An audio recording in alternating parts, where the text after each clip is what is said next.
ভাই, শক্তি আছে, বল আছে, ইনকাম করতে পারো, কিসের প্যারা? ইনকাম করবো আর খরচ করবো। শোনো, একটা কথা বলি, সব সময় শক্তি থাকে না, সব সময় ইনকাম করা যায় না।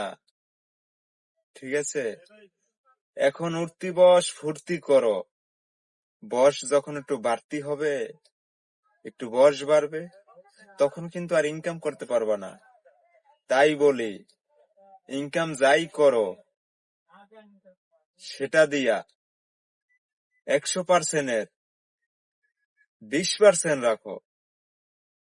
20%ও যদি না পারো, 10% রাখো, কাজে দিবে।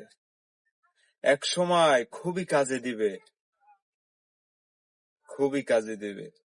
আর তুমি যদি ইনকাম করার যদি সব ব্যয় করে ফেলো, এক সময় তোমার কানতে হবে ভাইজান। কারণ এই দুনিয়ায় টাকা ছাড়া কেউ তোমাকে অ্যালাউ করবো না। তুমি বুড়ো হয়ে গেলে তোমার যদি টাকা থাকে, সবাই কবে টাকা আছে, ওনার উপকার করলে লাভ আছে। আর তোমার যদি কিছু না থাকে, খালি পকেট,